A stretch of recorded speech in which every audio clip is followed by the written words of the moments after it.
Good evening, ladies and gentlemen. My name is G. Cole, and welcome to Homegrown, where I get to share with you some good music while talking to some great people. If you haven't yet subscribed, please do, so we can keep you updated when new material is available. We will be posting new episodes bi-weekly. Also, check out the website Homegrown with G. Cole to listen and for all things homegrown.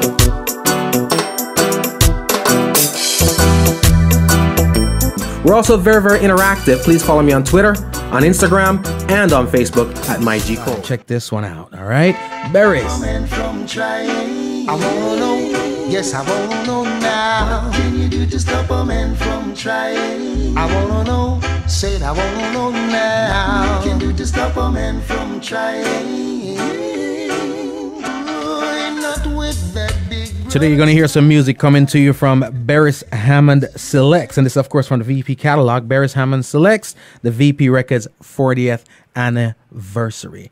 I'm going to get right into it right about now. I know you guys are a little impatient, like I am, and you want to see what's popping, what's going on. My special guest in studio today, ladies and gentlemen.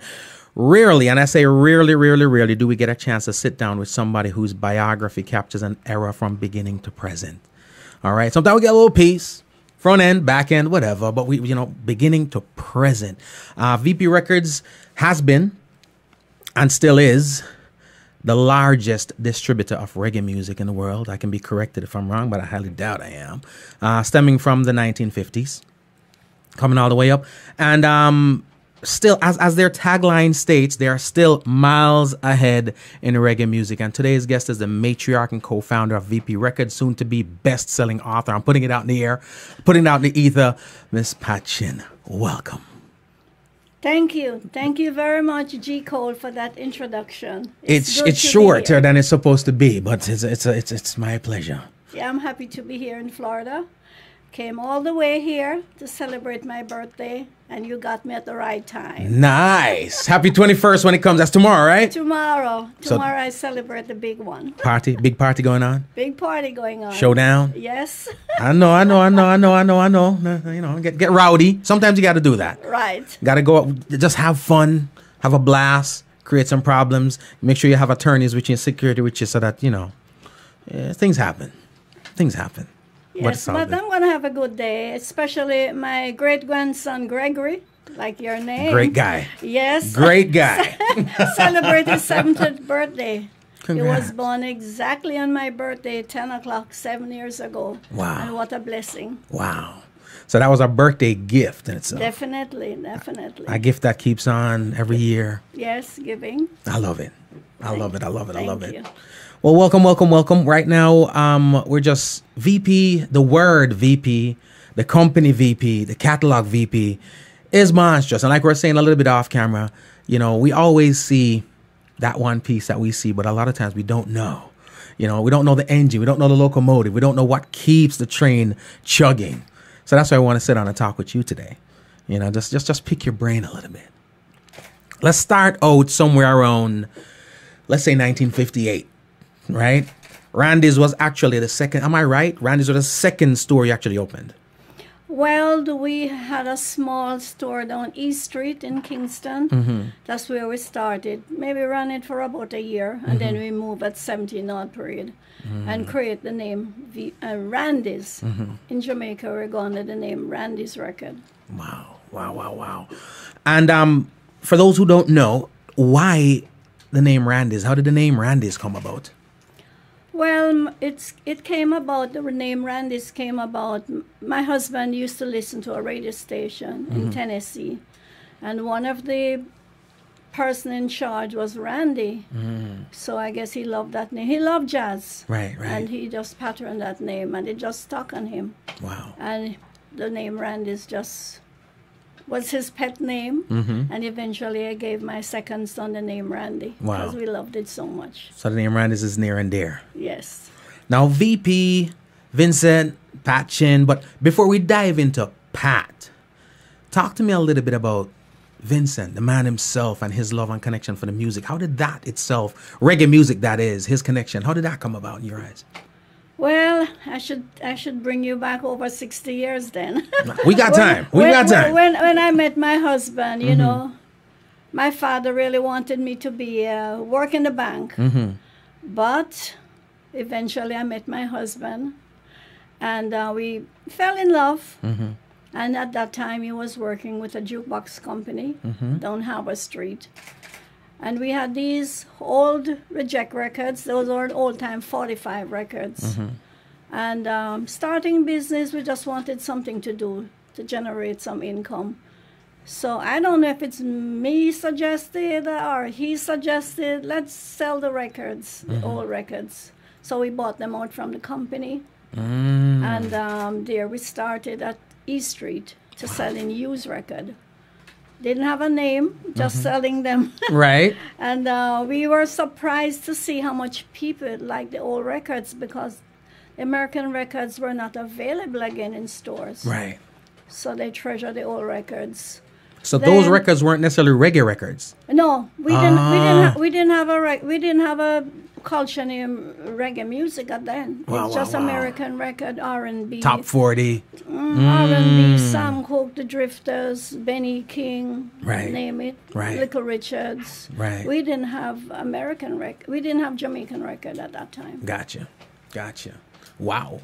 The beginnings. I love talking about the beginnings. In the 50s, like you said, a lot of genres of music were being pumped into Jamaica. Reggae, as we know, it's still a baby. Inception time coming up.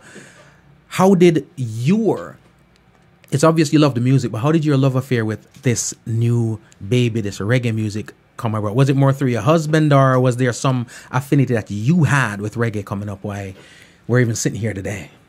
Well, looking back, somehow, although I wanted to be a nurse, because he was working with a jukebox company, and I used to go with him around to change the records in the different clubs. And I could see the reaction of people, how excited they were when he came in to change the records. And I got the love of music and records, because I used to take my typewriter and put the names in the liquor slot. Right. And we did it for many years, for many months. I just go, because it was fun, traveling through the island, sleep in the car. Right. I was young, free. Right. So I had fun, and I get the love of music. And that's how I get into jazz, because he loved jazz.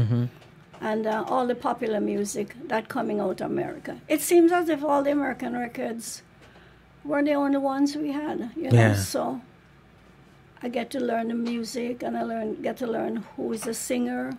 And it started when I was 18. Wow. It's amazing that culture to some degree never changed, because even as I grew up in Jamaica, I was born in 1978. So growing up in Jamaica then, it's like we still got a lot of the top 40 stuff. I don't think it was until IRE FM came about that we really had a main staple reggae station, to the point where, you know, most of the songs that were coming out were covers of the R&B or the pop stuff. Ladies and gentlemen, right now we're having a nice conversation with Miss Pat, you know, just going into the legend and the legacy. And of course, we're featuring Beres Hammond Selects the VP Records 40th anniversary. So here's some tunes. Make sure you go ahead and grab these songs. They're available. The VP catalog is immense. Again, grab something. Mighty Diamonds is called Brother Man.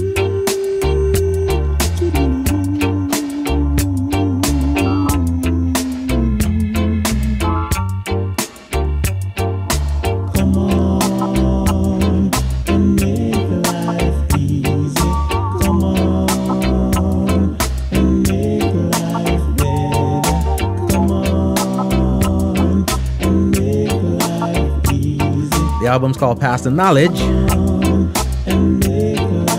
The Mighty Diamonds. Miss Pat, the only thing people love more than a good love song is a good love story. How did you and your husband meet? Well, my husband used to work with my father-in-law. He used to drive a bread van and used to deliver bread to the next door store beside us in Greenwich Farm.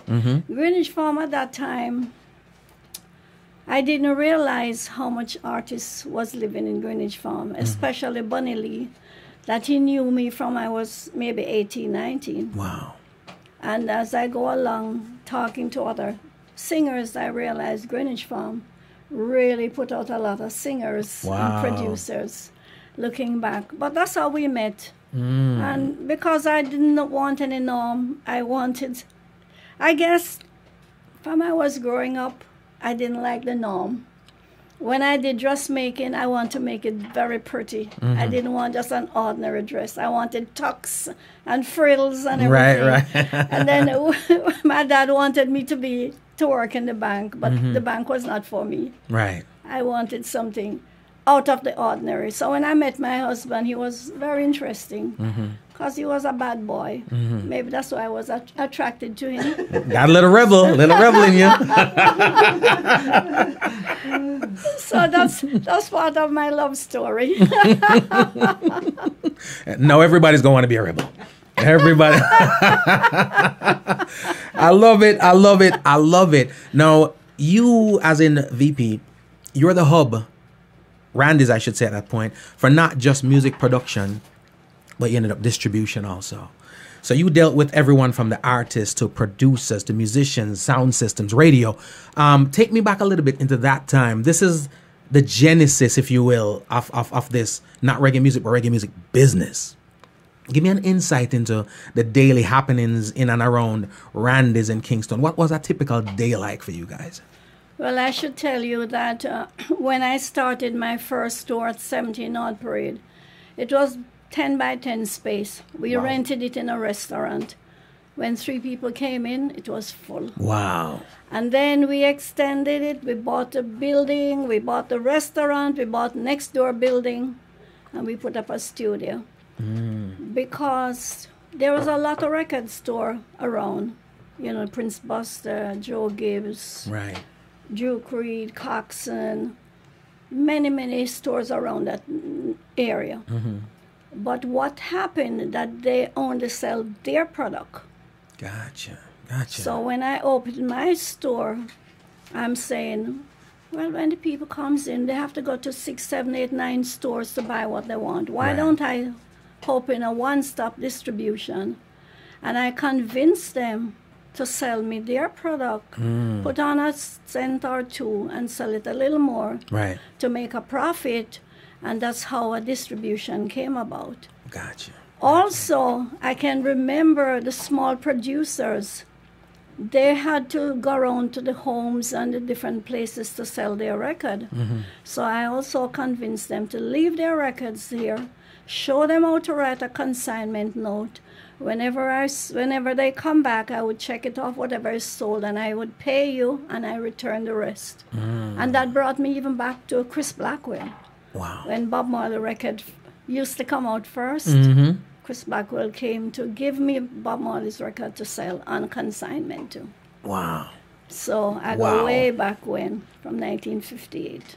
Wow. So you were somewhat teaching them the business, not just creating the business for yourself, but this was educating them on how the business was supposed to be done also. Yes, I was helping them to create more than just going around at the different homes or to sell one. Leave your record here, because this was a place where all the country people came in to buy.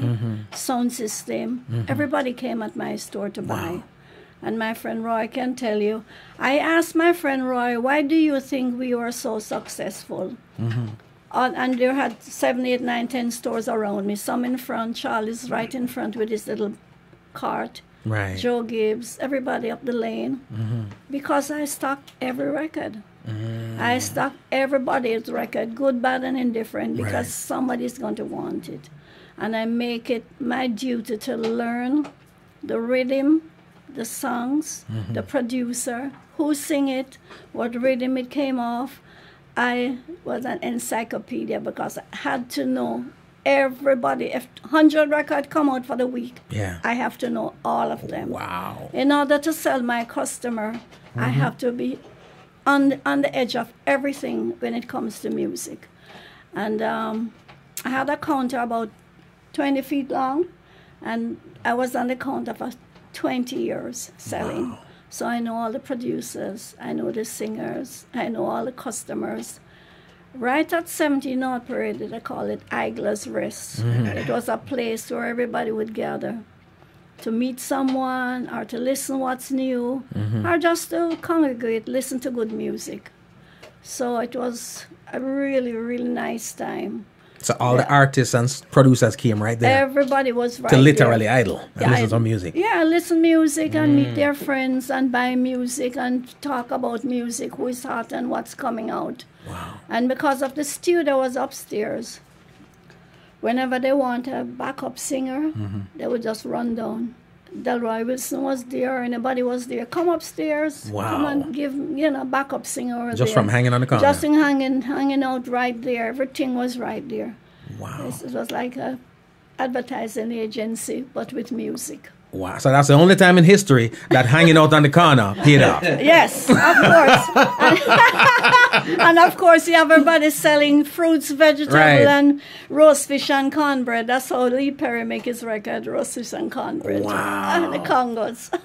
Amazing to hear you say this, right? I was having a conversation with somebody yesterday talking about dance hall culture.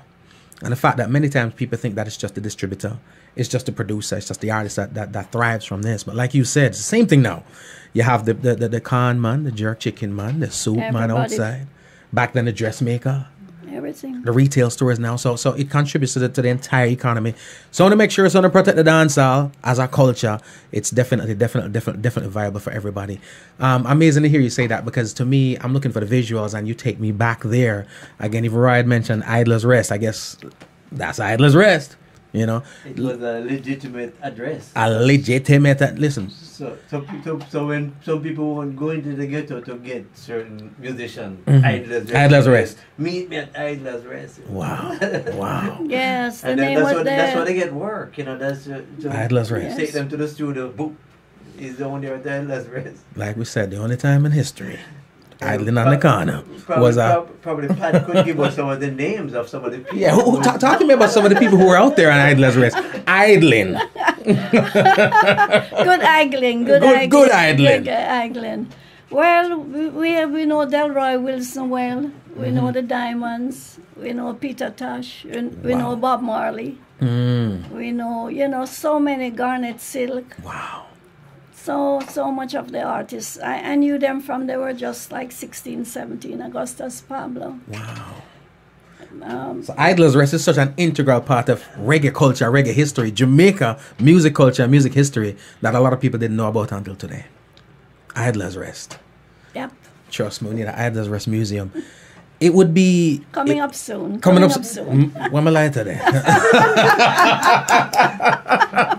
Coming up soon. From Idler's Rest to Strictly the Best. To Strictly the Best. Yes. Light up on that one right there. I tell you. Man, I love it. I love sitting down having conversations with people like yourself, because there's just so much to learn. And I think a lot of times, we don't have the time capsule, if you will.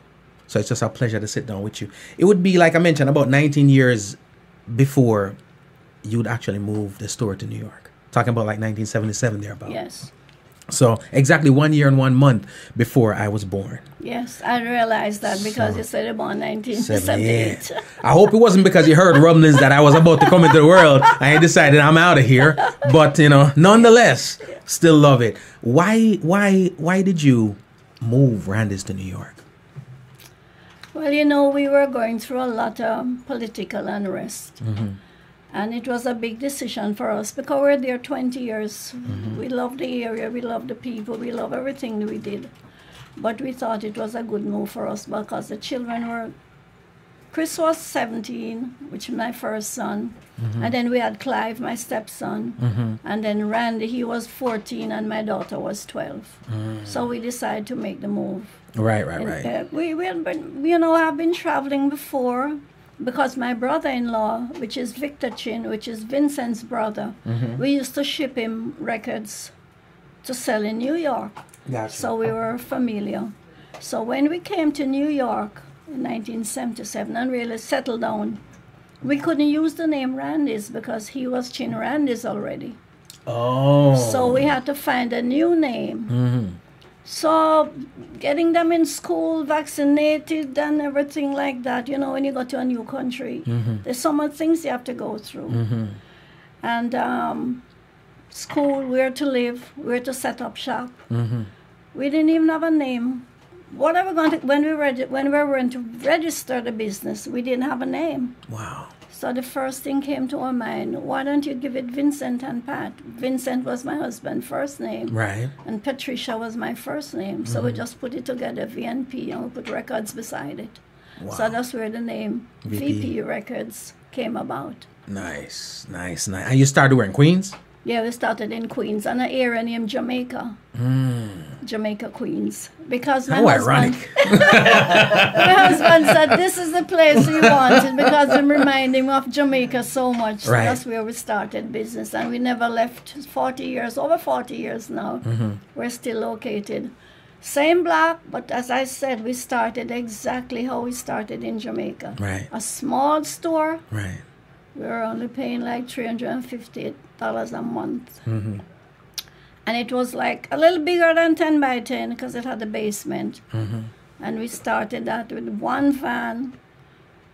And let me tell you, going backward, my biggest sale is like $150 a week Wow. In New York, in New York. where cost of living ain't cheap. Yeah, where we had to monitor everything we do. We stay there from nights and nights trying to sell.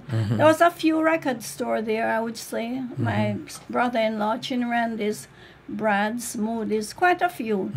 And Calypso stores.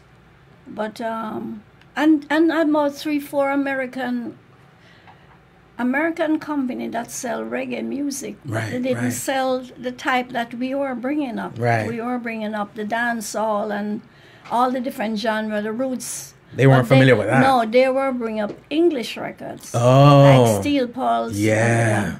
I got you. So we came in with more of a bigger type of music. We stocked everything. And then after a time, I realized that the same thing had happened. The Calypsonian didn't sell each other.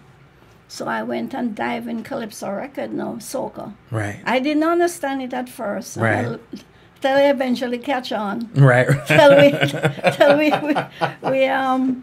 We then capture the soca calypso until we make the soca every year now. I think we've gone quite Soca Gold. Soca Gold. Wow. I didn't know, and I encouraged them to, because they only sell their product. So I had to buy one from one store, sell the other store, buy the same record, sell the other store.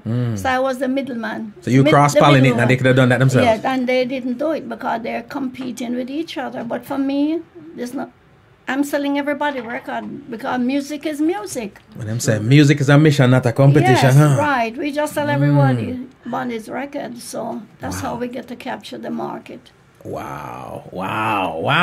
That's business right there. That, it's amazing. Like you say, you're going to a new territory. There are people there already existing, doing what they're doing. And not to knock anybody, but you could be doing something the wrong way forever. And apparently, that's what was happening. Ladies and gentlemen, again, we're talking right now with Pat. We got more music for you. Comes from Reggae Gone Country. Dwayne Stevenson. Suspicions.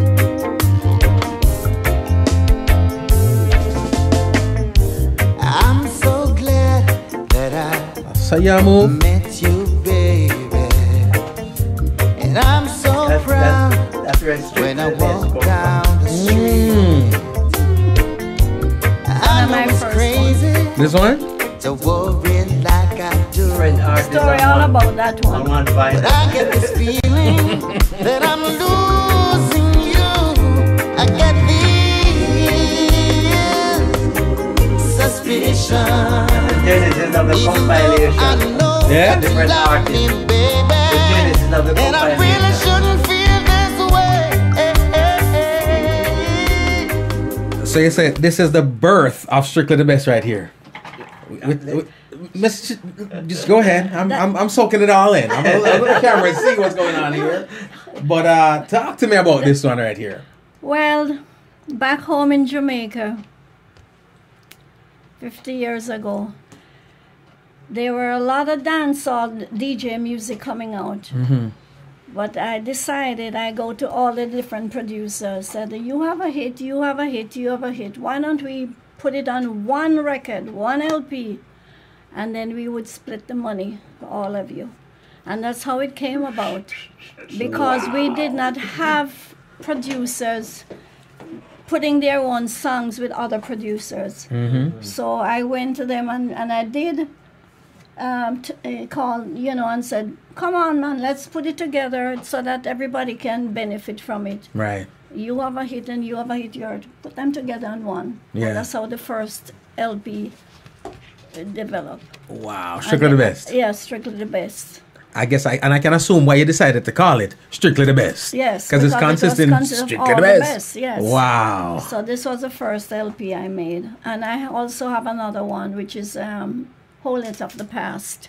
This was more like the dancehall type DJs, and the other one was softer music. Wow. So, Did you spend a lot of time like out there in the dance hall? Well, actually, I've never been to a dance hall until recently. G Cole. I have enough dance in the days, so I don't need to go. I dance all day. I dance all day in the store. I'm glad that she mentioned this phrase, because I asked her and she told me the same thing. Yeah. And I used to ask her, how come you do so successful at a shop, at a storekeeper? She said, "Look here, I listen to every customer that comes in.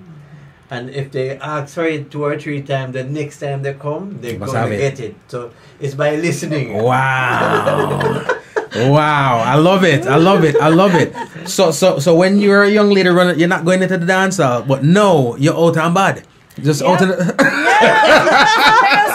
Yes. Well, I start to go with my friend now because we have been going quite a few of them, because he's a musician and he plays out, and I go and I go out now.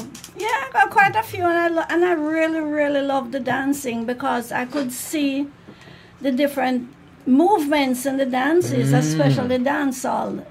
It's really very interesting to see the different moves. Very. Very, very nice. So I could see a Weddy or a Hot Mondays DVD right now and see you on it. Yes. You never know. Yeah, you never know. You never know. It's all in here. It's all in here. Right.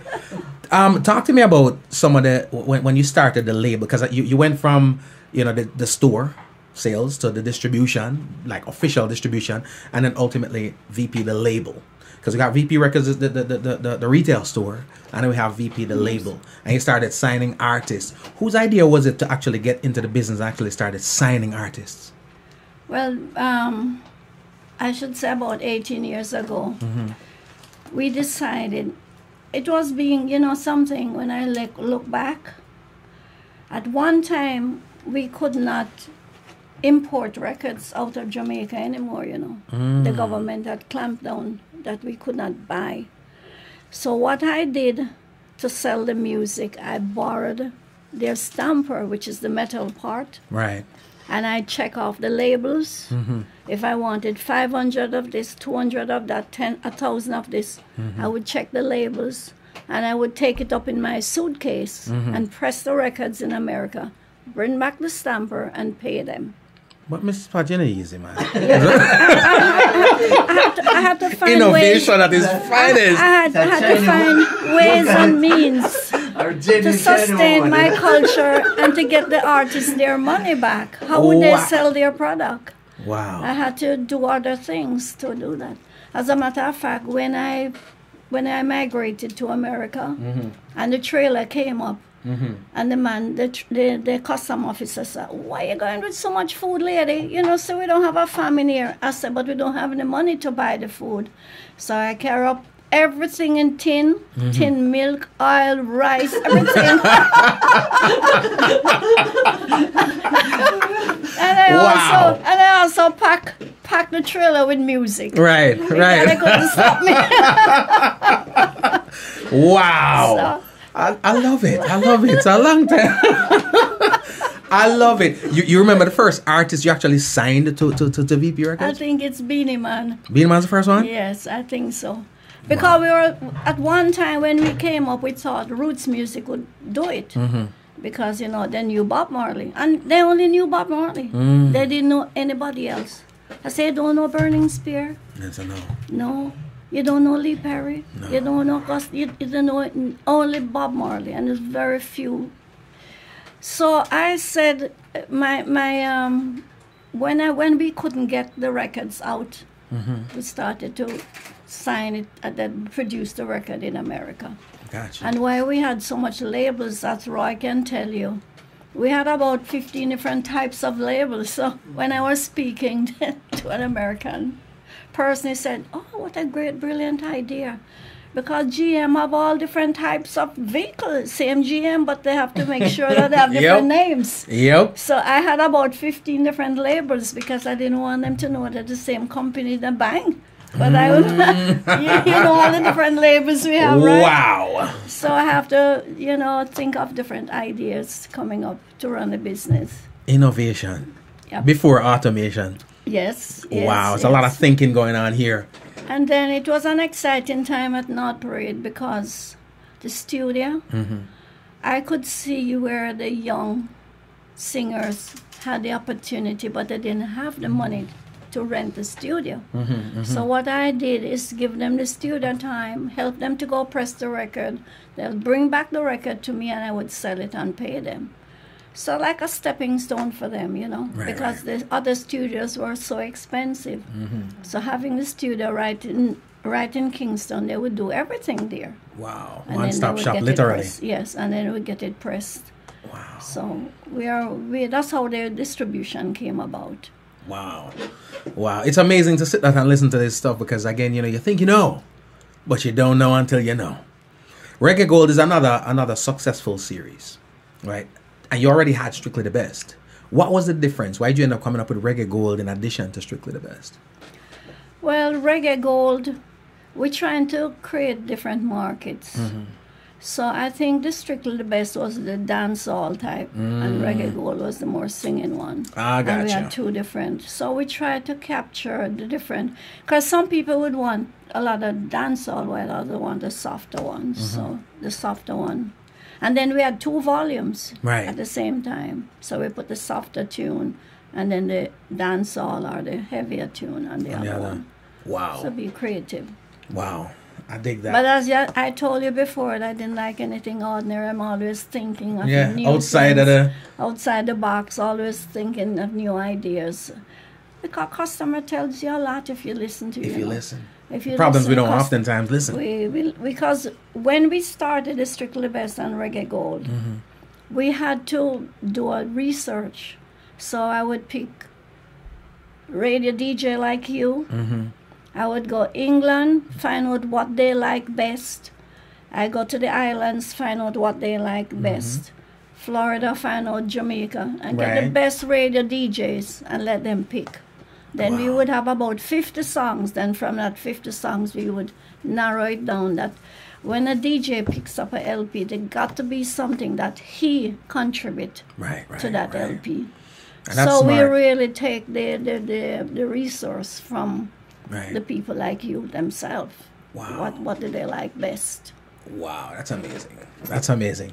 I love the thing that gets me is the innovativeness, just finding a way that there's a way to get from point A to point B. It might not be a straight line, but I'm getting to point B. Right. I dig that. And when somebody wants a record, I'll find it for him wherever it is. If I go Warwick Hill 10 times to find it, I'm going to find it for But you're them. getting that record. Yes, because I know how important it is for them when they want a record. Right. And it gives me a lot of joy to do that too. Right. There was a time when a customer was stopping over in New York and he wanted some records. And he was traveling and he had a stopover flight. And he wanted a particular record. And my husband took it to the airport. He was so overjoyed. If the records would have cost $20, I gave my husband $50. Wow. Because he was so happy that he got them. You got that record. I could see, maybe he wanted to give his mother, his girlfriend, the sentiments with the music. And I was able to do it for him. And a lot of people, even when I went to California, he said, Miss Pat, when your little box of record come to me, I'm overjoyed because I'm stuffing it with anything that they can read or know or a chart or something. Yeah. So they're so happy when they got my package. Wow. Amazingly enough, as I listen to you, it's obvious the passion for the business. It's obvious the passion for the music. But it seems to me that what made you thrive and what made you successful more than anything else was the passion for the people. Definitely. Because getting the stuff to the people was what was more, like I said, 10 trips to Warwick Hill. I probably wouldn't have made 2. But you know it go. Yeah, if it take me 10 calls for the night, Right. my Roy can tell you. I need, and sometimes when the people don't know the music, I say, hum it for me. Who sing it? And Wow. the same thing when I'm selling a new customer, I try to find out all about where they're located, who is around you, what type of people are around you, what age group. I try to give them as much information to help them because I've been through it. I Right. know to educate them. And I try to let them, try to really put them in line that they can be successful. Wow. Because I know if they're successful, I'll be successful Yeah. too. So I try to teach as I go along what I've learned from. Data analytics before the information age is what it boils down to. You mentioned earlier people having their preference. Some people love the dancehall stuff and some people like the softer stuff. Hence you creating the two different series. Right. It's amazing because we have that conversation today in terms of what's driving the market. Is it reggae? Is it dancehall? Some people say dancehall no, especially for the hype and so forth. Reggae has the longevity, but it doesn't sound like it's a modern thing. It sounds like that little bit of a I don't want to say conflict, but two different genres was from back then, and we're still having that right now. And there's another formula to it. It goes with your age. Because I'm within 60 years, I could see when they're young, they'll go for the dancehall. When they get a little older, they go for the roots. And when they get older, they'll go for the softer one. So it goes with our age as we get older. I got you. The young people, they gravitate, and the dancehall is what really put us on the map, believe you, because it was similar to hip-hop. Right. So they could identify it. Then after a time, they get older in their 30s, 40s, then they go to the roots music because now they are sort of want to hear the words, the songs, the meaning of the song. Then when they get a little older like me, they go to the softer music. Right. So that, it goes Everything with serves a age. purpose and Yes. everything has a market and a demographic. Yes. I was a dancehall artist out there. Let me tell you. Big up the dancehall artists out there. Amazing. I used to do gigs with my band downtown Fort Lauderdale. There's this guy outside. He sell jerk chicken, but it was a Russ, so he never eat the jerk chicken, right? So I had no idea what it tasted like. I don't know. For that reason, I never bought it. But do you consume the reggae music? Are you that guy that's not eating the chicken? Or do you consume the reggae music also? Do you listen to a lot of reggae? Do you digest a lot of that music too? I'm fascinated. I listen to it, but I'm fascinated about the music and how they can take words and just put it together, especially the DJs. When they rap in the music without even thinking, they're just rapping in the rhythm. I'm fascinated with that. What marvels me sometime when I'm in New York and it's summer and you stop at the stop sign and you have cars here and cars and all of them blasting reggae music. I say, oh my God, I can't believe that I'm in America. Wow. And my travels, I could see how much people love our music. I've been to Spain, I've been to Mexico, I've been to Cuba. Right. And let me tell you, they just love our music. They appreciate it very They much. appreciate it very much.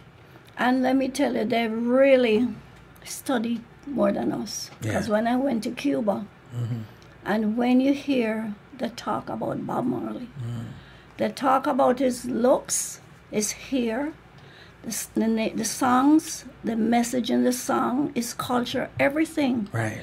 As if he was God. They knew everything about Bob Marley. Wow. And they don't even know. Yeah. And when I went to Ratatam in Spain, some of the songs that they're playing, even from my husband's time, they're just 18, 19, 20-year-old kids.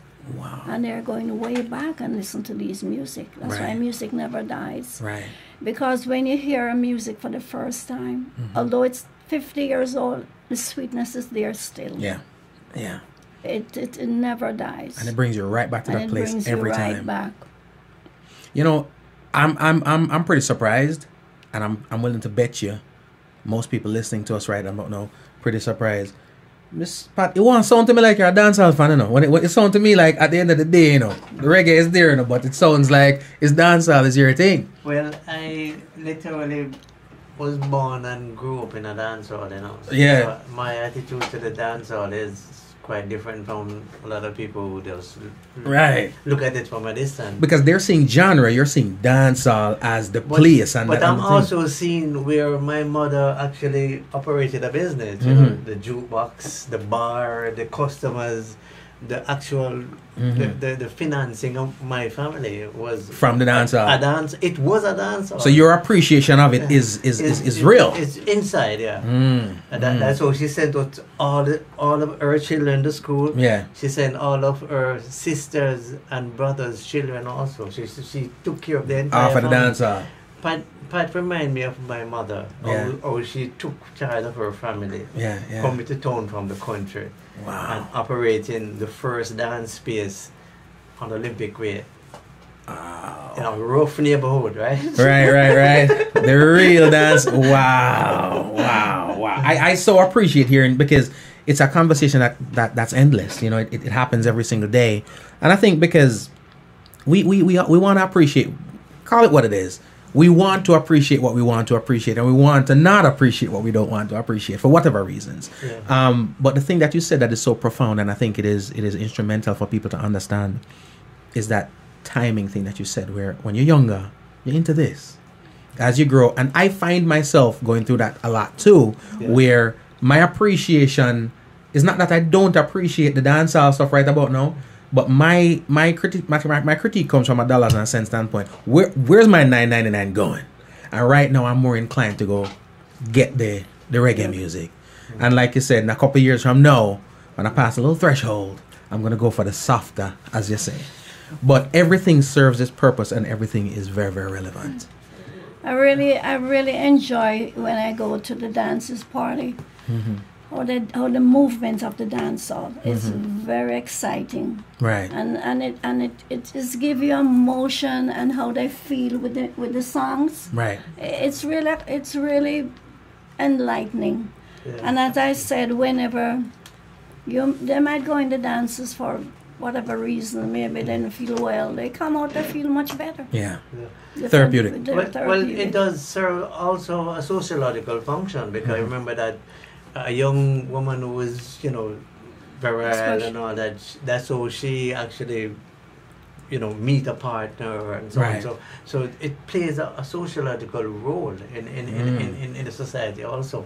It's a voyeur's paradise. Most young men would say that's where it goes to actually. Find out. Is naturally drawn to the form of a woman, you know, dancing, you know. But there are others who go there just to meet their friends, you know, drink and have fun, you know. Ladies and gentlemen, when you don't listen to Roy and go try to find a wife in a dancehall, it never works out. It never really works out. Let Jah be praised while I pray for my blessings to rise. One of my favorite all time is the God itself. Fill us up with your mercy. Belly full but they're starving, have a lot and still wanting. Jah, without you we're empty. Fill us up with your mercy. The belly full but they're starving, have a lot and still wanting. Jah, without you we're empty. Fill us up with your mercy. Man shall not live by bread alone. You're so right when you talk about the date stamps, you know, because when I listen to these songs, you know, in high school, I had a Garnet Silk cassette. It's Growing was the album. I had that, and I had a couple of others. And it's this boarding school where you cherish everything, because mom might not come until the weekend. So, you know, if your money run out by Thursday, you might be running a rough situation till the weekend. You can't borrow anything from me. You can borrow my money, you can borrow my clothes, you can borrow, but you can't borrow my Garnet Silk cassette. That's the reference. That's just how and what it means. Again, Roy say, must go look for wife in that dance hall. Don't do it. Don't do it. Quite dangerous. Let's go and have fun. Go and have fun. And enjoy yourself. And enjoy yourself. And come out with a different mood. A different mood. The music is uplifting. I love it. I love it. I love it. Like we said earlier, reggae is always, for the most part, reflective of the current climate in Jamaica and sometimes the world at large. Reggae does that. In your eyes, Because you see and you hear sometimes firsthand the music before the masses hear it a lot of times. Is that still the case today, where reggae music, dancehall music is reflective of the culture? And in the same time, as we ask a question like that, do you think artists have more responsibility to the culture right now than just making good music? Well, you know, that conversation came about at one time. And I think it's a self-expression for the artist. I mean, they're responsible for, yes, but I think like a painting, you know, they express themselves through the art of what they're painting. Sometimes they have to express themselves by their singing and their words. But as you know, words can mean a lot. So a lot of times we had to make two different CDs. One was the clean one and one was not the so clean one. Right. But we give people choices. And I think the artists have choices to what they, you know, want to make. So we don't take away their pride from them. So creative licensing, hey, do you think? Yes, it is. It's up to the consumer and the distributor if they want to buy it or not. And we had started to make 2 CDs. Or we put a sticker on one CD that's, you know, not recommended for kids or whatever. Gotcha. But we didn't want to monitor the artists. Their freedom to do what they feel to do. I give you a joke. One time when my dad moved to Ocho-Rios, and you know Ocho-Rios is one of the second biggest. That's my home. Yes. Yep. And he used to say, but Pat, oh my God, I don't know what they're saying in the dances. I don't know what they're saying in the music. But my daughter has in that business, so I have to like it. What are they saying? So now you got to translate. What are they saying? But he didn't care. He said, okay, my daughter is in that business, so I have to like it. But I don't know what the hell they're saying. I love that. Big up our father, man.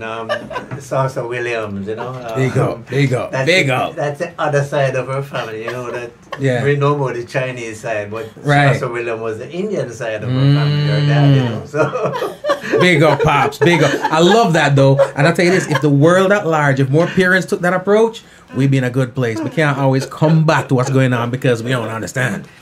Ask your daughter to translate. You know what I mean? You know, we always say, to whom much is given, much is required. In your opinion, as a label, because the music comes out, like you said, you don't censor, you put stuff out, but is there a I always ask, what's the responsibility of the artist? You know what I mean? In terms of creative and what you're putting out to the masses. Do you feel like as VP you have a responsibility in terms of the music that you're putting out? Or you just like the artist, creative freedom, creative licensing, let's just put some music out? I think it is up to them to know how far they want to go, but we don't monitor them. Right. As you said, we have ways of how to sell it by putting the stickers on or to make 2 CDs. But I think it's their creativity. And you don't bind anybody. No.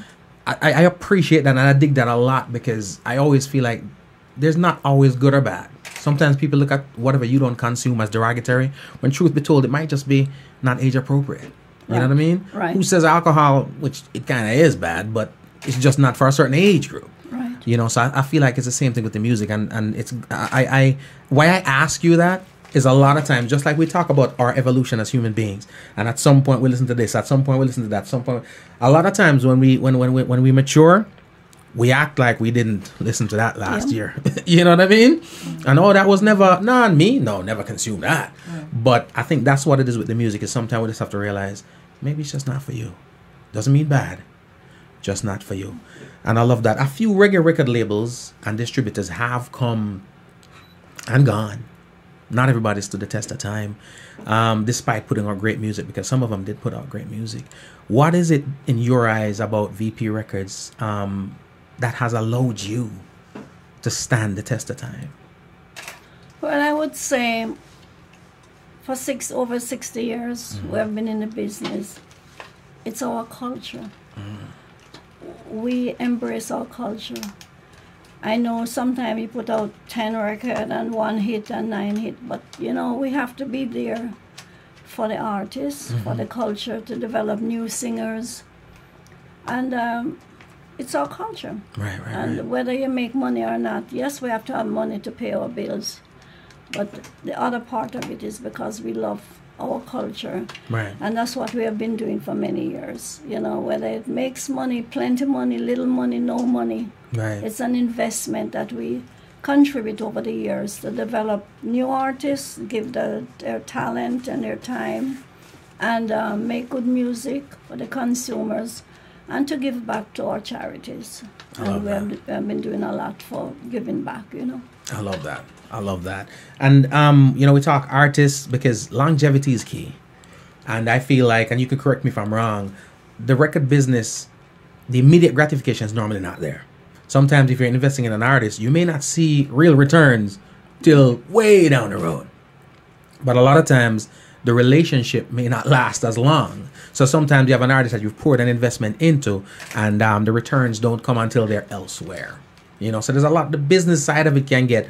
How do you navigate? Because you meet artists, sometimes you like them, they're human beings, you like this particular person, but when business doesn't coincide with my personal, how do you navigate that?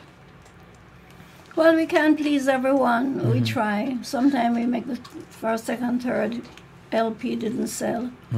But at least I think by even letting them try, it means a lot to them. Because as I said, no music is ever bad. It's just a matter that sometimes it comes out before time, sometimes it's not the right time. But if we invest and it doesn't sell, or the consumer doesn't buy it as well, it gives that artist some gratification that, you know, a lot of times they would prefer to, consumer would buy a record. Instead of buying food, they buy a record. Because it, you know, and I think it's the same thing with the singers. And not all of them is going to be it, but it gives them a channel, it gives them something to look forward. Maybe they're not going to be a good singer, but they could be something in the music industry that give them a jump start to think of another way. Yeah. They can be a producer, they can be a DJs like you, can be the radio, can be anything. They can be business.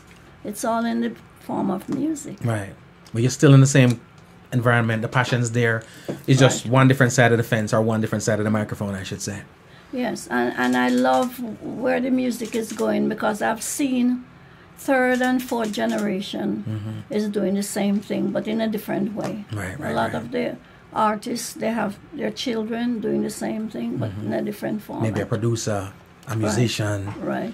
I dig that. The gift that keeps on giving.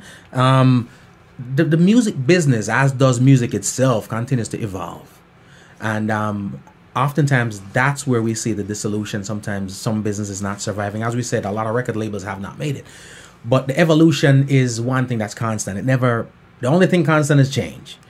In your eyes, especially from the vantage point you have right now, you've spent all the time in the trenches, hands-on, everything goes on, you're a part of it.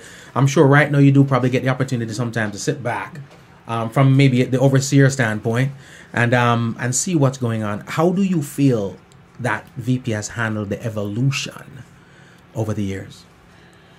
Well, I've seen the changes from selling a LP or a 45 or a vinyl come right to CDs, and from cassette to CDs to now it's digital. So I'm happy that my children really gravitate for the business. My son Randy came in at the same time when we were going digital. Right. So we had to learn, we went back and learned all about how to put the music on digital, how to sell it. And I really like where we are, because you don't have to make the record, package the record, ship the record. You could just put it on a tape and push a button and it's all over the world. So it's much easier. You make less money, but it's more worldwide. Right. It can be spread easily, but it's a long transition we had to go through. Wow. And we're in the process of teaching that now, because we started VPAL, which is a cradle for VP records. That's the digital side. The digital, to show the young artists, producers, how to gain money for themselves. You can put it on the internet and you get a lot of licks and people like it, but how do you collect your royalty? Right. How do you sustain yourself? You got to have a way how to do it. So that's what we're in the process of teaching, how to collect their royalty. Right. And the royalty in the digital form. I love that. That's commendable, because we see the internet and the digital market space, and I think people think it's easier than it really is. It's easy to put stuff up. It's hard to recoup stuff now. Yes. You know. And how do you collect your royalties? Yeah. We have to learn from the bigger companies too, and this was a learning experience, very hard, because we come from selling The hard copy. to selling just transferring of a music. Yeah. A file. Very hard. That was very hard, but I'm glad that my kids catch on to it, and also have my third generation also in the business. My grandson Stephen is in the digital market, so he talks to Spotify, Apple, and all those. It's a learning process. I can imagine. You've seen, like you said, the vinyl come to cassette, to CD, to MP3, to the streaming. Have you, on your own, had your what the hell is going on moment yet? Yes, sometimes it marvels me, but I'm glad and I'm very optimistic, because I always want to learn new things. And I've seen it changes over the years. I'm happy to be alive to see changes. And I'm happy to say that vinyl is coming back in, as 50 years ago. So I'm happy that some of the artists that did not make it 50 years ago, they're making it now. Right. And people wants to see them.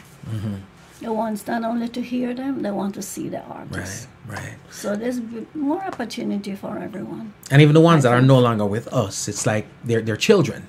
Yeah. And their children's Children, yes. can benefit. And we always have the issues of, we do have a lot more knowledge right now, based on the fact that the knowledge is more at our fingertips. They back then did not. So there's a lot of paperwork, back end stuff that's got to be tied together, but at least their children now can, to some degree, see rewards from what their parents and their foreparents have done. Yes, and they're smarter. The young people are very smart now. Yeah. And I'm happy that they're also creating business for themselves, because they're producers and they own their own business. Yeah. And from time to time, we work together. Right. And I'm happy for them that they can see it's hard, but if they stick with it and have a passion of what they want, they will be okay. I love that. Right now, reggae, in my eyes, has grown so far and so wide that it's transcended our shores and even our demography.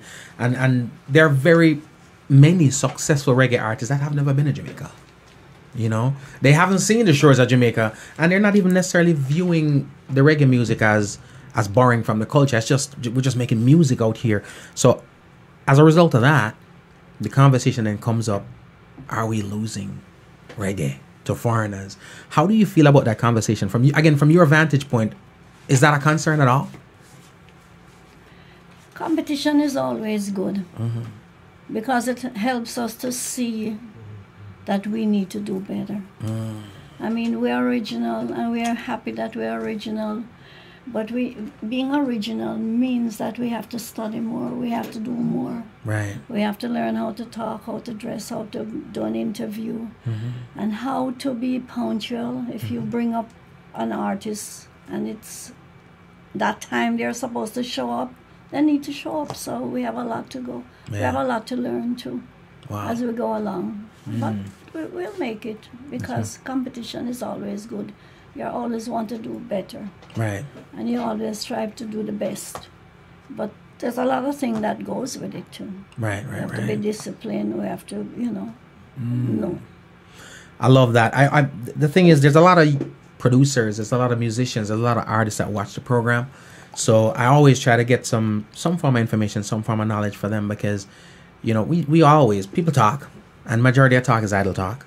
So it's always good to get information from somebody like yourself. Music in general, right? But particularly reggae music is a male-dominated business. right?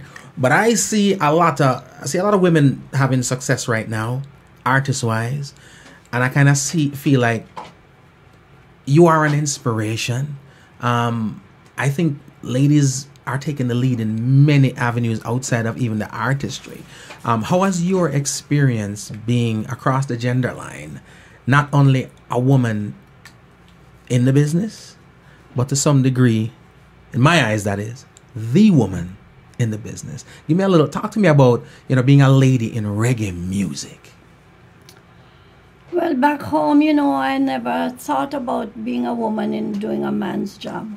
But when I came to America, when I used to do telemarketing, they would come onto the phone and would say, put on a man to me, put on a man. I don't think you know what I want. And then I realized that there was a barrier about women having to do producing and so on. But in Jamaica, I felt like it was just a job. Right. I didn't feel like I'm different from a woman that was every day selling our fruits and vegetables on the street side. It was just a job.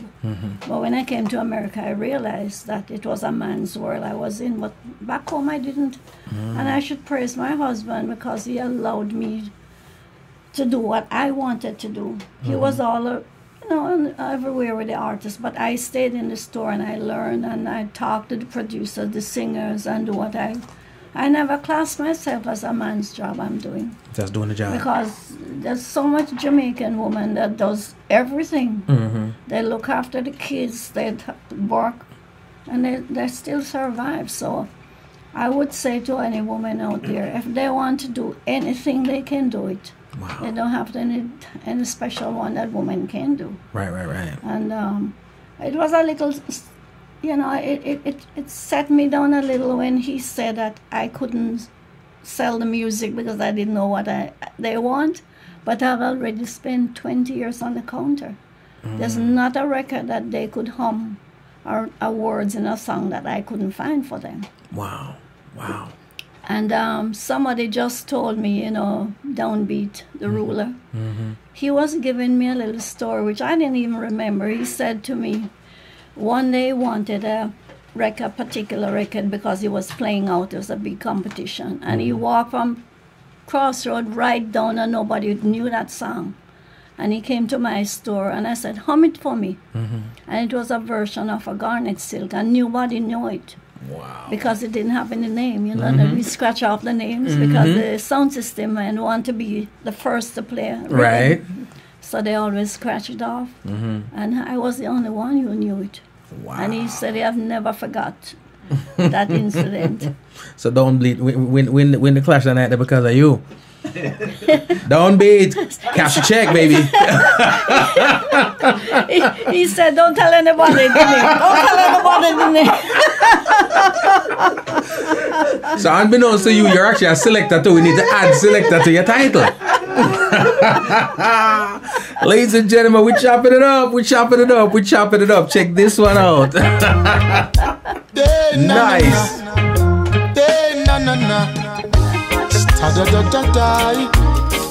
Reggae music again. Oh, na. Yeah. It's been a long time now since we groove together like this. A different vibe is in the air. Reggae music again. Happiness on every face, peace and love for every race. Smile and greet with real friends over and over again. Boy, it's been a long time. We don't have no vibe like this. Reggae music again. Whoa, reggae music again. Boy, and it's been so long. This is Signal, ladies and gentlemen, reggae music again. We're just giving you some teasers. Make sure you go out there and pick up the albums, pick up the music. It's dope. Pat, you've dealt with your fair share loss, from your husband, parents, close friends, your grandson, stuff like that. But you still find the strength, the wherewithal, the fortitude to carry on doing this business. Talk to me about just that will, that strength. Sometimes I feel like everything about us comes from somewhere. If somebody asks me, why do I pray so much? Well, I get it from my grandma. You know what I mean? Why do I Where does the ambition come? I get it from my mom. Talk to me about just your will. Where does that come from?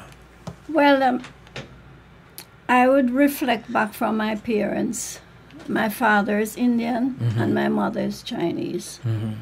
And you know, when the Chinese came to Jamaica, leave from way China, months on a ship, and they have a determination to make life better for their children. Right. And I find that with the Indians and the Chinese and even the African, they want to make a better life for the next generation. Right.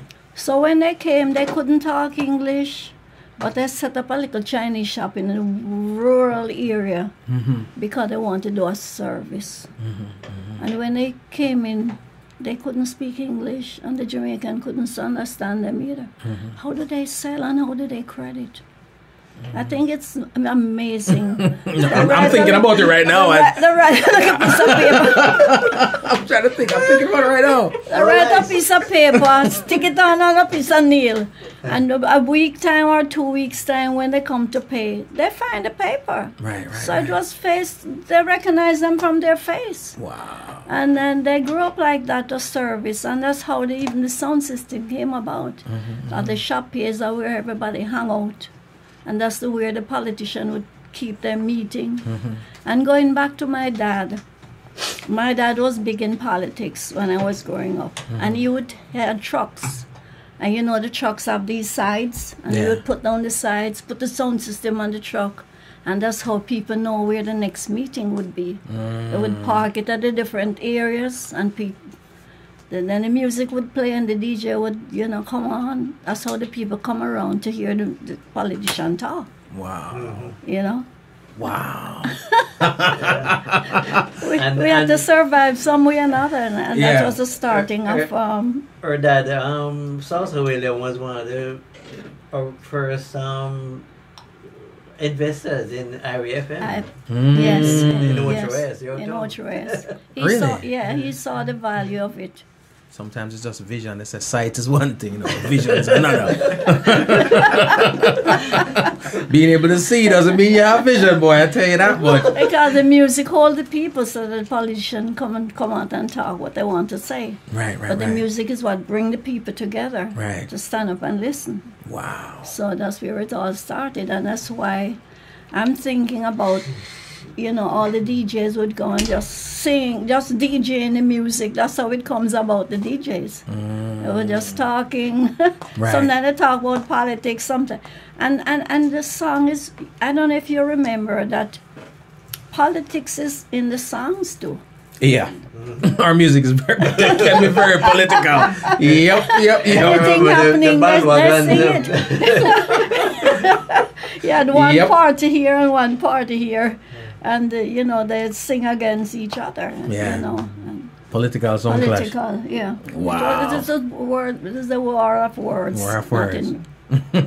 So and to some degree it hasn't changed. Very creative.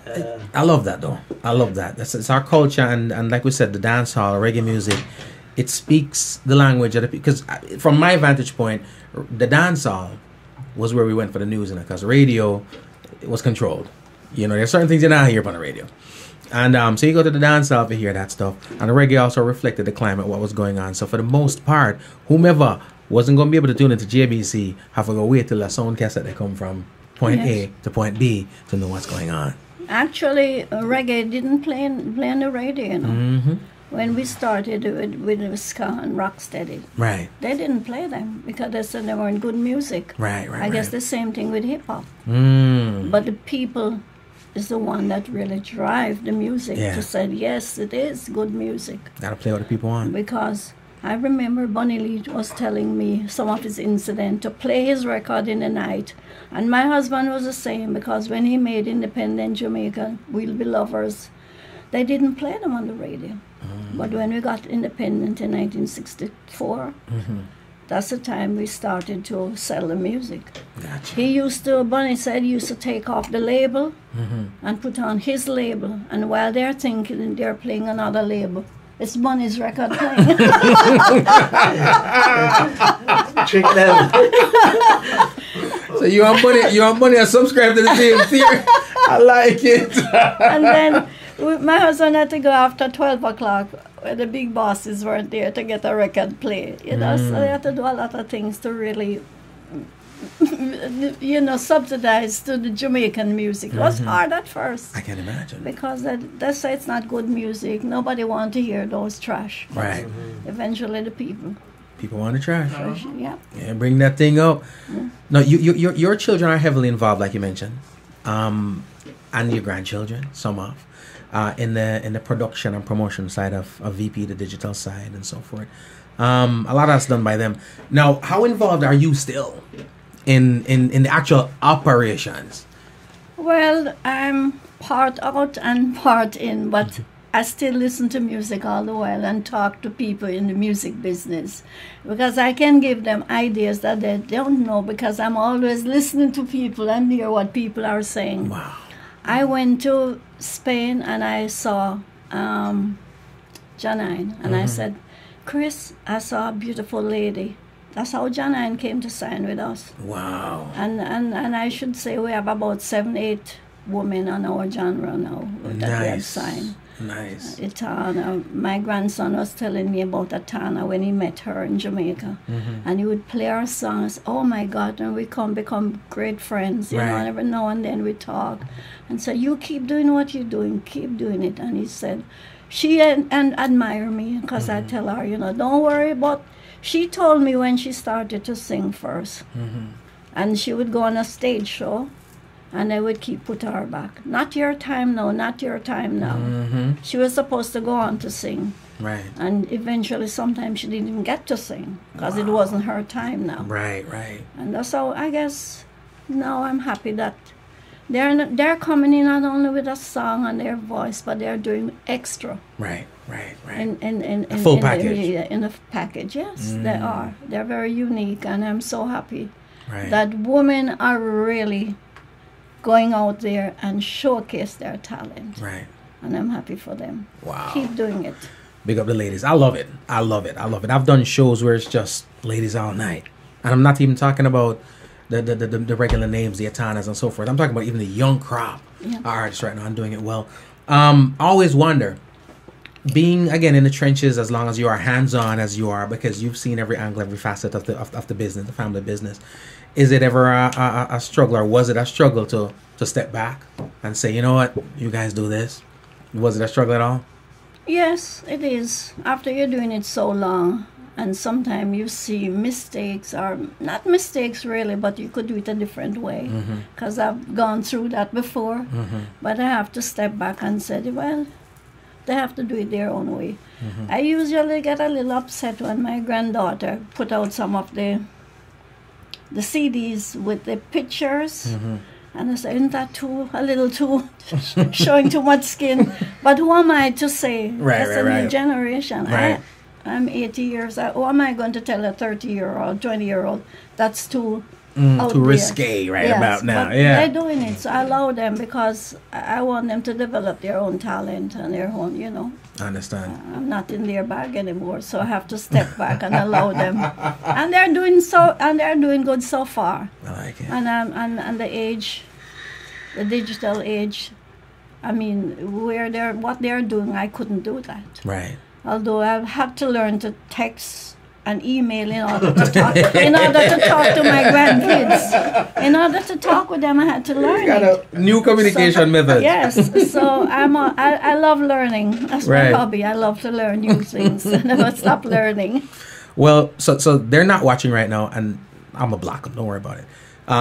Do you ever veto them sometime and say, "Yo, Chris Randy, oh no tune that big tune"? Many times. Many times. I said to them, you're in the office, you have to talk to the people on the street. They know what's going on. The street is where I learned. I said, you get out there, I said, this is that. And I give you a nice joke about how when we signed Sean Paul, and Atlantic made two video commercials.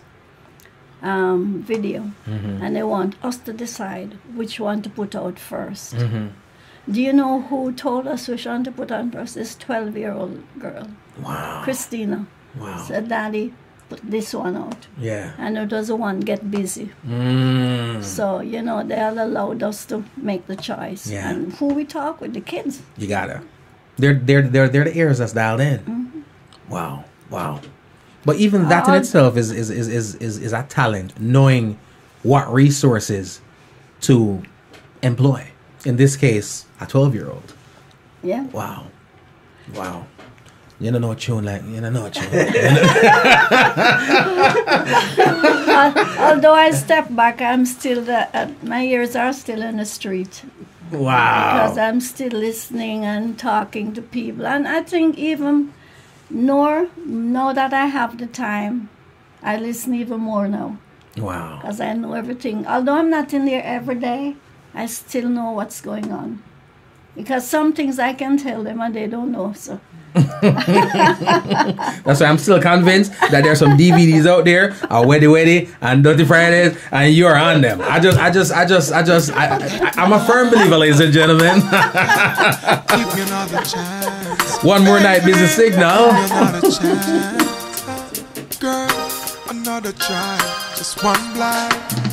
One more night, give me just one more night. Girl, one more night, 'cause I can't live without you. One more night, baby, give me one more night, girl. A million more nights, 'cause I can't sleep without you. Alright, 'cause every day me say me want you in my life. Come in now off to wake if you know the day by my side. I beg you apply, swallow me pride. Girl, me world so cold without you and me feelings can't hide. Remember when you say you need me all day. Make love from the room to inna the hallway, girl. Me no really want to learn the hard way. Me no afraid fi say please girl stay. Vincent and Patricia Chin started Randy's Record Mart by selling used records out of their ice cream shop at East and Tower Street in Kingston, Jamaica. In the late 1950s, Vincent Chin worked for Joe Issa, stocking new records in the jukeboxes and accumulating the records he took out. These records were the springboard for what would eventually become the largest reggae record company in the world, VP Records. The info is right here. You play your cards right, get you one of these. All right. But ladies and gentlemen, again, we're having a nice conversation with Miss Pat right now. And trust me, I'm a kid in a candy store. I love getting the info. Love getting schooled. Love learning. And like I say, not sure that Miss Pat here. So, you know, I'm getting an idea. I wonder if we can set up a sound and make it like select. I wonder what the audience would, what kind of crowd I could pull knowing say, you're the one behind the ones and twos. You want to try it?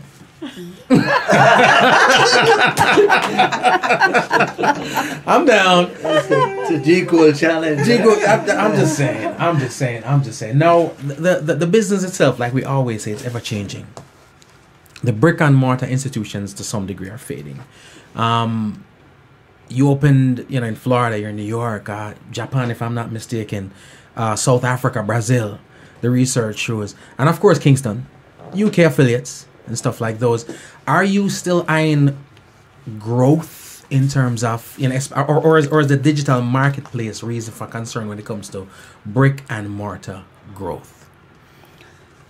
I think the digital age is here, but there's always room for other things, because I think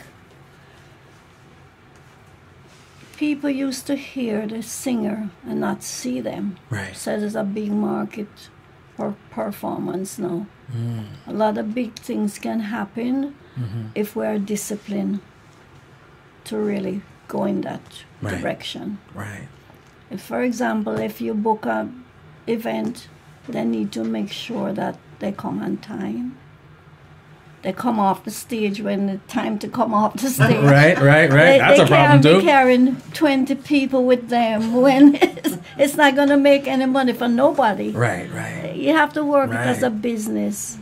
Because if you lose an event, you're not going to hire them again. Yeah. So everybody has to get a piece of the pie. Right. And there's enough for everybody. If we do it right. But they have to think of the business side too. Right. So they have to learn business, only not being an artist. They have to learn to invest their money properly. Right. And knowing that there's gonna time when maybe they don't make another hit for a couple months or a couple years. Or ever. So they have to sustain themselves. So they have to invest Right. and not use all the money at one time Right. to invest. I got you. Again, knowledge, ladies and gentlemen. With streaming becoming the way or the major and the most popular way of consuming music right now, I have Apple Music. I have Spotify. Apple Music runs me like $9.99 a month. I can't say I use it worth the $9.99, but at the end of the day, truthfully, if I listen to 2 songs, I've exceeded the $9.99. I've always wondered, and I'm sure if I'm wondering, you probably considered, but is there the possibility, would you ever consider doing like a VP exclusive, like a streaming service that's a VP streaming service, access to the VP catalog, in adverse to just the other distribution channels? Yeah. I thought about that a lot of times because I always want to be independent and give more of what we have. But it's very hard. I talked about it already. Why don't we have our own streaming platform? But it's a learning process, and in time maybe they will consider that. In time, but you never know. You never know. I like that. I think it would be really awesome because it just puts the catalog at the fingertips, and again, I think the market is ever growing, and who knows the music better than us? Nobody. Trust me. Especially you can tailor it in every way you can. Yeah. We are great in gospel. We're great in every format of music. So who knows it better than the people who grows with it, and it's their culture, right? And you study it. So I think it can work, but I think we need also a partnership with people who knows. But I think also that God has given talents to everybody differently. So maybe we are good in certain things, but we're not good in another thing. Right. So collaboration is a healthy way to go to. A lot of big companies are doing it. Yeah. I find that we don't have it all. Maybe we have this, but we need somebody else who can do this well, and somebody else can do that well.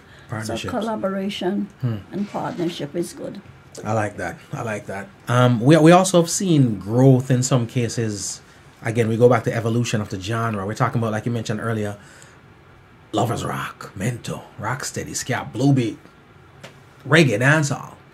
Ska is almost gone from our repertoire. We see, a couple of ska albums being dropped a year, hundreds of ska bands out there, not one being a Jamaican band. To me, is a little bit of an issue. But we don't ever want to ignore evolution. But there's a type of music coming out right now it's like a fusion dancehall. It's like we're merging dancehall with hip hop, and to some degree, maybe even vacating the dancehall, trying to do the hip hop. When you listen to music and consume music, how do you feel about the fusion music you hear? We call it all kind of different names, How do you feel about it? Is it purists that are complaining because they feel like they're missing their art and missing their culture, or is there room for this fusion music right now coming on? I think it's creativity, because you can take old thing and turn it into something new, and I find that, and I think it's for the future. You will hear a rhythm or you will hear a song. And I was listening to a Bob Marley record the other day. It's Bob Marley singing, but it's a different musician playing behind it. So there's a lot of growth for creativities. You could have a beautiful background, but you could have another singer. There's so much cross-pollination with music and singing and the background music. I think it's going to reach that stage. Wow. But, we're original, and I always feel that people imitate us because we're the best. Right. We just have to learn to be creative, that know what's going on. But because I always wonder, and what you said is so important. We're the best at it. We're the originators of it, so that's where they're gonna follow. But I always wonder, then if we give up the original, what do they imitate? You know what I mean? Is it a situation where now it's just a matter of time before there really is no original, because the blueprint now that we have is going to be the hybrid. So then the generation that's coming up is now all they have to look at is the hybrid. We have to educate our young people in our culture and where we're from, and try to let them realize, because when I went to certain places, I went to Washington and we had a stand-up banner with a lot of information about music. And although their grandparents came from Jamaica, the young generation don't even know that reggae was born in Jamaica. Wow. So we still have to educate them on where it comes from. And that is why the artists that have been singing for 50 years, we want to bring them in back again to make the young ones know who were these singers, Right. and how it started and the struggle they went through to create this music. Wow. We have to educate them on that. Gotcha. I like the fact that we'll come back to education, and again, I love it because so many up and comers watch, and I think talent is great, but we can't ignore the fact that education is necessary.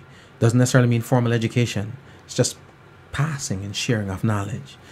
The Grammys and stuff like that, right? Do you pay attention to the Grammys?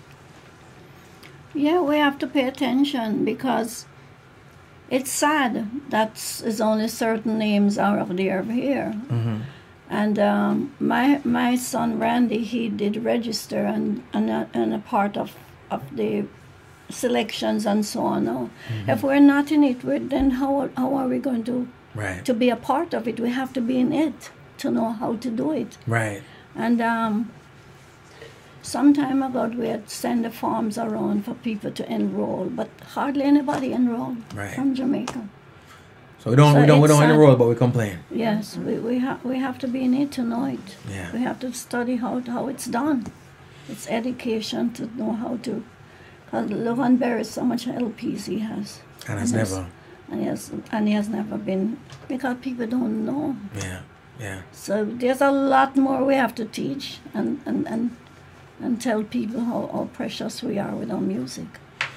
It's absolutely amazing, because I remember when I talked to the veterans of radio about charts, they've always said, "Hey, Jico, would you do a chart?" I said no. But when I spoke to them about doing charts back in the day, they said they would compile the data for the charts by contacting VP or so forth, or whomever the record outlets were, because that's how they're going to gather the data based on what's sold and whatnot.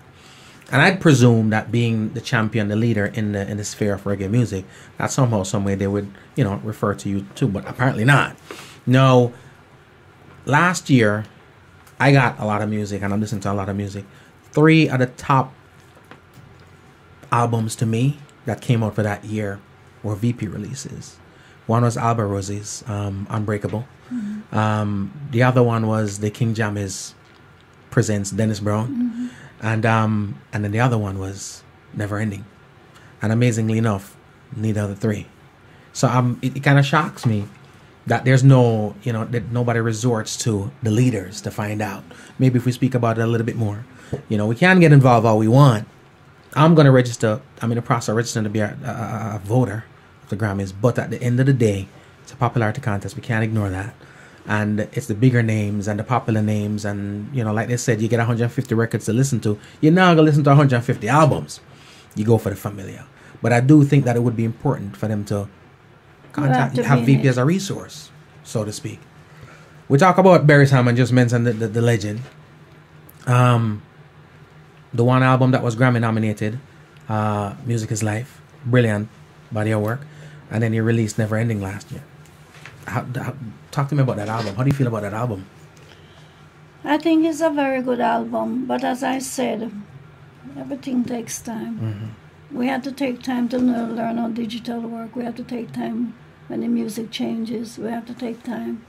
So I think we'll get there. And when we get there, it will be a floodgate, because we have so much great singers and so much great music. Right. But it takes time. You have to be in it to know how it works. Gotta be in it. A little bit of patience employed. Right. I love it. Now, every now and then there's an artist. This is you be asking you as a lover of the music, lover of the culture. Every now and then there's an artist that you completely get lost in as a fan. For me, that's Marcia Griffith. I get starstruck and fan out every time I see Marcia. It could be Monday, Tuesday, Wednesday, Friday. Maybe I get starstruck the 5 days then. Is there a particular artist out there that has that effect on you? Many artists. I have, from all the genre, I can figure out each of them who I like. I'm a roots fan, Yeah. definitely. But I love all the genres, all different music, because there's different times in my life when I could be driving and I hear Sizzler and I just say, oh my God, Sizzler's playing Thank You Mama. Wow. You know, there's certain things that music, it never dies, because there's always a time then you appreciate a song because of what you're going through. It's very emotional. You know, it brings me back when I went to Spain. No, I went, yes, to Rotterdam. And I hear one of my husband's song playing. I said, boy, that record never even hit in Jamaica. Here is it, they're killing it on the radio. Wow. I said, it makes me feel so good. And these are those 18, 20-year-old kids. They didn't born as yet. Right, Because right, I'm right. in the music over 60 years. And they're appreciating it. And they're appreciating it. So music never dies, you know. It just comes around. I love it. And I think if we do live to, if I do live to 50 years time, the songs that are playing now, it's going to have a different meaning 50 years time. Right, right, Because like 50 years ago, some of the songs didn't even hit. right. And after 50 years, You you know know, they're they are. surfacing. Because it's a time. It's a time for everything. Time to sleep, time to wake, time laugh, time to cry. Yeah, There's a timing for everything. I love that.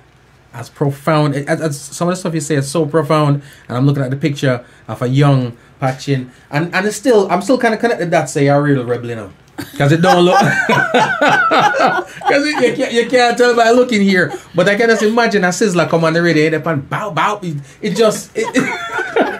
That's just what I'm getting right about now.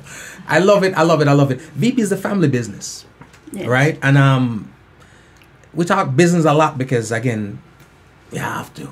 Let's talk family for a little bit. Is it possible for you guys to get together as a family and don't talk no music, don't talk no business? Does that happen?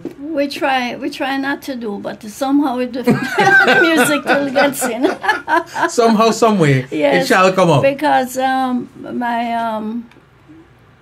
my son has their kids and they're going off to college, so you know he spent a lot of time on the weekend with them. But every now and then something is happening, so it draws us right back in the business. I got you. Because the business is our life. And it's fun. I told my employees that, you know, I so appreciate you guys because you're here. All you do is go home and sleep. You're here from 9 till whatever time. It's like they live in the business. And like we live in the business too. We only go home and sleep. Right. It's our life. Wow. Cycle continues tomorrow. Yes. Wow. Yes. Wow. You've also seen so much in your tenured career with your husband and on your own. What would you say, or what would you chalk up to be, I don't want to say your greatest, but one of your greatest accomplishments in this business? Well, I would say to see the artists develop. You know, they come very shy and not sure. And when they make the hit and they build up, you know, I've seen them from small stages and they grow up to be big and could go out on the platform and showcase themselves. I feel just amazed to see. Wow. And also, you know, I didn't force my kids in the business, but they just gravitate Right. to the business. So I'm hoping that it will continue. Even when I'm not here, it will continue. And I'm amazed also to see the producers and singers that their children is taking on their tradition Right. in different ways. Right. Generation 2, Generation 3. Yes, Wow. I like that. Wow. I love that. I love that. It comes right back to family.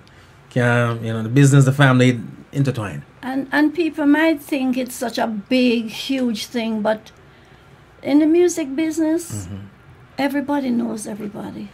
It's one big family. Wow. Because, you know, from growing up 60 years ago, starting the business, you know, all the producers, all the singers, all the business people. It's just like we're a big family. Gotcha. You've seen the past. You are living the present. what do you see, or should I say hope for the future, not of this music, but of VP Records? I would hope they'll continue because it's our culture. And I've always have three things in mind: to develop the artists, the singers, and make good music, and to give back to our community. Giving back seems to be something that's very important to you. And I know you have your charities. I think it's Heartbeat of the World. Yes, and talk to me a little bit about that. And Alpha, you support Alpha? Yes. Let's talk about that a little bit. I have so many charities that it's too much to... We've got to put them on a Strictly the Best CD. Yes. but I feel like, you know, that it's very good to give back, because I remember when I didn't have it, and my dad always said to me, Pat, if you think we're poor, there's always somebody poorer than you. Wow. And if you remember the man with the banana, he's peeling the banana and he's throw the skin behind him. And there is it another man take up the banana skin and say, oh my God, thank you. I have this banana skin to eat today. Wow. So there's always somebody who needs something. So my charities are endless. But this year I'm putting out the Pat and Vincent Foundation, with Vincent and Pat Foundation, which I hope to generate more money that I can give away more money. I like that. And I you know, whenever I talk to people about Pat Chin, they talk about the business, of course, but it's always they always go back to the person, the heart. You know what I mean? That giving, that warmth, and like you said, something you probably learned growing up from your parents too. That giving is important. Very. I love that. No, you know, like I said, I dug up some questions from Roy too. One was about Idler's Rest, but we already spoke about that one. And then the other one was about the charities. But you have a book coming out. Like I mentioned earlier, you're about to be a best-selling author. We're putting that out there, right? Oprah. All right. Talk to me a little bit about the upcoming book. Well, the book will be coming out next year. It's about, people know the business, but it's a little about me. How I was brought up, where my parents, and why I choose to be in the music business. And my struggles and my success in the 60-odd years since I've been in the music. And the people I meet along the way. Very important. Right. I have quotes from a lot of people who gave me quotes, who knows me over the year. I remember Eddie Seaga said to me, I said to him when he came to visit me, that's the Prime Minister, ex-Prime Minister. So do you remember me, Mr. Seaga? He said to me, how could I forget? You're the only woman ever come down West Indian Record and come by one person, one Jim Reeves. I come to buy one record from him. One, no bulk. No bulk, one. And when I sell the one, I go buy one more. And I go to one hour's radio service and buy one turntable, one needle, one record brush. Everything is in one. Right. And then when I sell it, I go back and buy one more.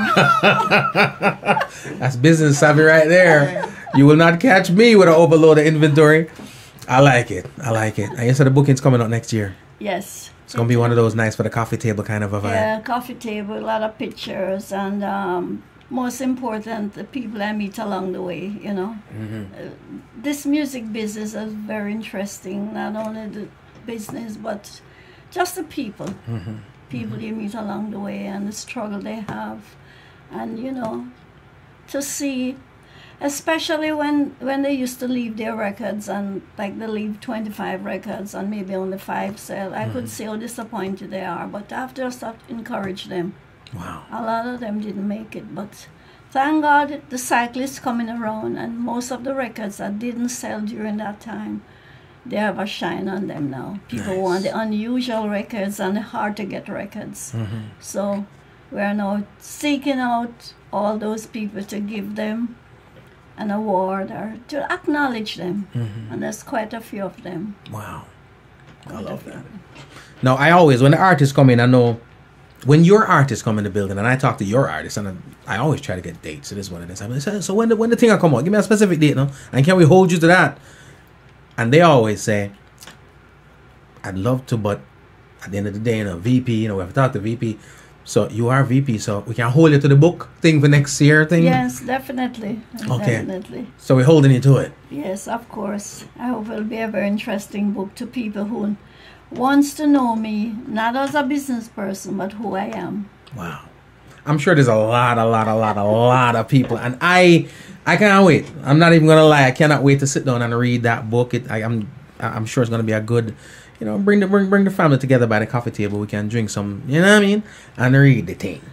What's next on VP's release agenda? What's the big? I know you got the Jack Cure album just dropped, which he's on social media saying Grammy, so we'll see how it goes. But what's on the VP agenda coming up next? Well, we have a 40th anniversary book, CD, vinyl, everything is in it. It's a beautiful 40-year anniversary of all the songs that we have made over the years. And this should be a very good, it's a collector's item. Wow. It takes about a year to put together. Wow. But it's really releasing next month. I think it's next month. And they'll be able to get it online or even go to the stores and get it. Yes, it will be available all over. And we are going to have something in Jamaica too. Jamaica, it's an exhibition for the museum downtown, and it will have the history about us also. And we just had an exhibition in the Chinese Museum in New York, right? And which we showcase our journey, right. reggae music journey. And you spoke of that, right? Yes, people are very fascinated, and there's a lot of interview from people who wants to know how we Chinese people get in the business. And it goes way back from the shopkeeper. Right. Peso. And why the Chinese and the blacks are so intermixed. Because we are together. Right. It's no doubt about that. We are intermixed. And mixed. Right. So the music is the one ingredient, I think, that really ties us together. Wow. You have we can sing, but we have to have the business side. And of course they have quite a few Chinese musicians like Baron Lee and Keith Lin and singers, but we have to have the people behind to do the business also. Yeah. Because you can't sing. How do you collect your royalty? How do you sell your goods? Yeah. So there's always have to have that different types of business that goes with the music. Right. Teamwork makes the dream work. I'm saying. Yeah. And funny enough, there's a strong and talented subculture of reggae music in China right now. Oh yes. Coming out. Yeah. So. I had 2 interviews with me from companies in China wanted to know. I guess they saw it on the internet. And the internet is so good because you can be here and somebody will call you from China, so they want it. Wow. Actually, in Japan, we have an office in Japan, and actually this design is done by a Japanese. Oh really? Yeah, artist. He took the store. And he put the people and he's Marisaki. He's a Japanese graphic designer. Wow. Actually, when we were in Central Park a month ago, he came down from Japan and he did an illustration while in the day. Wow. And it was finished in the evening. What was that? Dan, it's probably a lot of people out there in Central Park. Yes. Right? Wow. We maximized the area. Wow. Over 5,000 people. Couldn't hold anymore. So we have a big year. It's a free concert. This little book that I'm looking at right about now, this stuff is quite interesting. This is a nice little keepsake. A nice little... And we're going to give away... I got something for you, all right? I'm going to give away a little something. All right? You ain't getting my CDs out there, but... Strictly the Best bag and a Strictly the Best t-shirt. See? We got the t-shirt in the bag, the whole 9. So we got goodies for you. We got goodies for you to keep. It's something to hold you over until the book comes out. Right. All right? We ain't giving that away. But make sure you go ahead and get yourself a copy of the book when it comes out. Pat, let me ask you this. What's your go-to reggae song? What? Cool, no, that's a Jack Cure shirt? Yes, it's a new Jack Cure shirt. Don't look like it coming on sexy, you know, it look like it. No, I'll get your size for you in the suit. Put on this, look like a tattoo. You see, like a birthmark. And inside the bag is also the reggae trail, telling you all about reggae when we came to America first. Wow. And all the record stores that were available. And their label to honor them, you know. So Oh, this is souvenir. amazing. This is a Japanese Marasaki. Opens It's out the like building. that. Oh, ladies and gentlemen, you see the things? Yeah, nice. A look at it. Let's get this camera. You know what? It's all good. I'll show them. See that thing? Big and beautiful. True reggae fans are gonna love this one right here. Yes, it is a big hit. It's nice. It's nice. People love this one, right? Yep. Jack Cure, the album is Reggae Soldier. So it's an album that I actually haven't even fully listened to yet, but you know, it's getting a lot of buzz out there in the streets. Boom, boom, boom. Is this supposed to be in there too or no?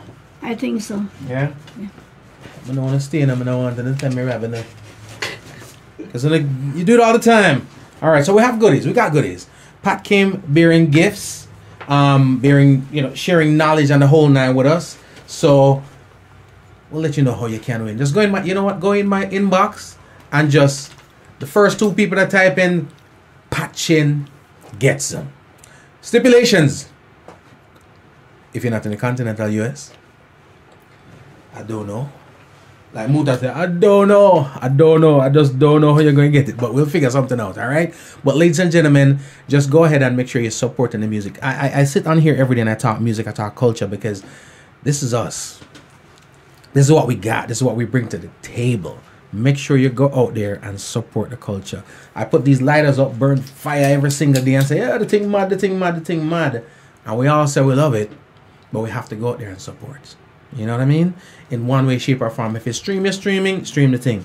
I'm a personal believer in that the streams are cute, but the downloads are sexy. Sexy we deal with around here. Pat, what you go to reggae song? You ever go to reggae song? You're gonna shock me no, because if you tell me Bounty Killer right about them, I'm about to put my lighters up. What you go to song right now? I have so many I can't remember them now. Play it safe, I know. I have so many friends in the music business, singers, artists, producers, DJs. My friendship is so huge that I can't even. Don't want to call the name right now. Did it down here? So give me something that people would be surprised to know about Patchen. Surprising. A Chinese woman doing reggae music, because the people who come to interview me, actually I got the independent award for the first independent award for a woman that does Congrats. Yes. Congrats. When they come they're very surprised to see a 4 foot 11 inches Chinese woman with heels on.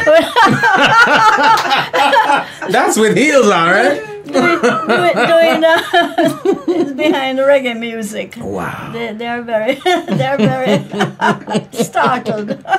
It's amazing though, and you continue to amaze us. And for all the work that you do, I know the people out there that consume the music appreciate it. But I will say, I definitely appreciate it. Love the works, love the efforts. No matter what goes on in the world, there's always trickling it down to roots. What's the little engine that's keeping this thing moving? And I know that is you.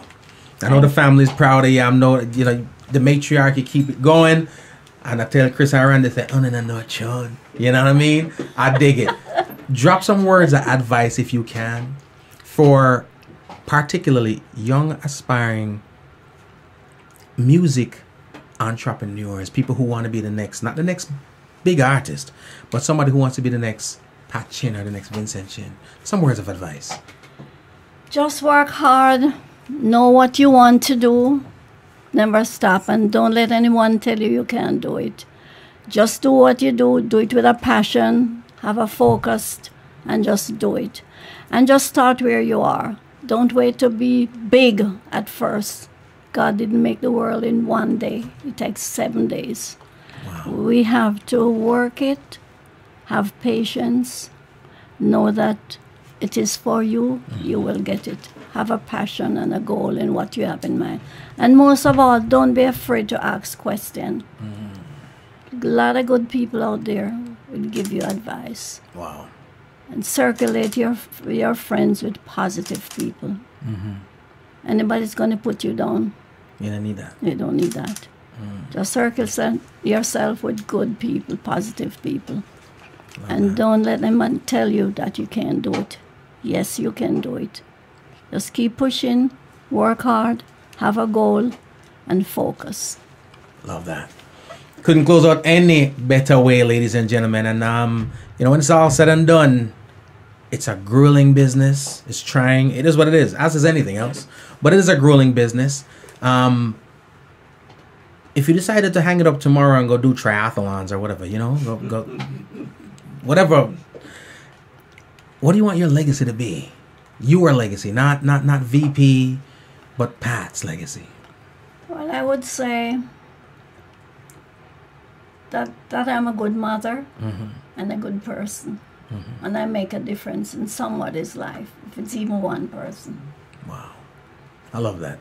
Ladies and gentlemen, it is Pat Chin. All right. We talk about VP all the time. So we just took the blinds up. We opened the window and we showed you what's popping. We show you what's up. And, there you have it. Thank you so much for tuning in. It has indeed been a pleasure. Enjoyed it very, very, very, very much. We started with the legend himself, Mr. Beres Hammond.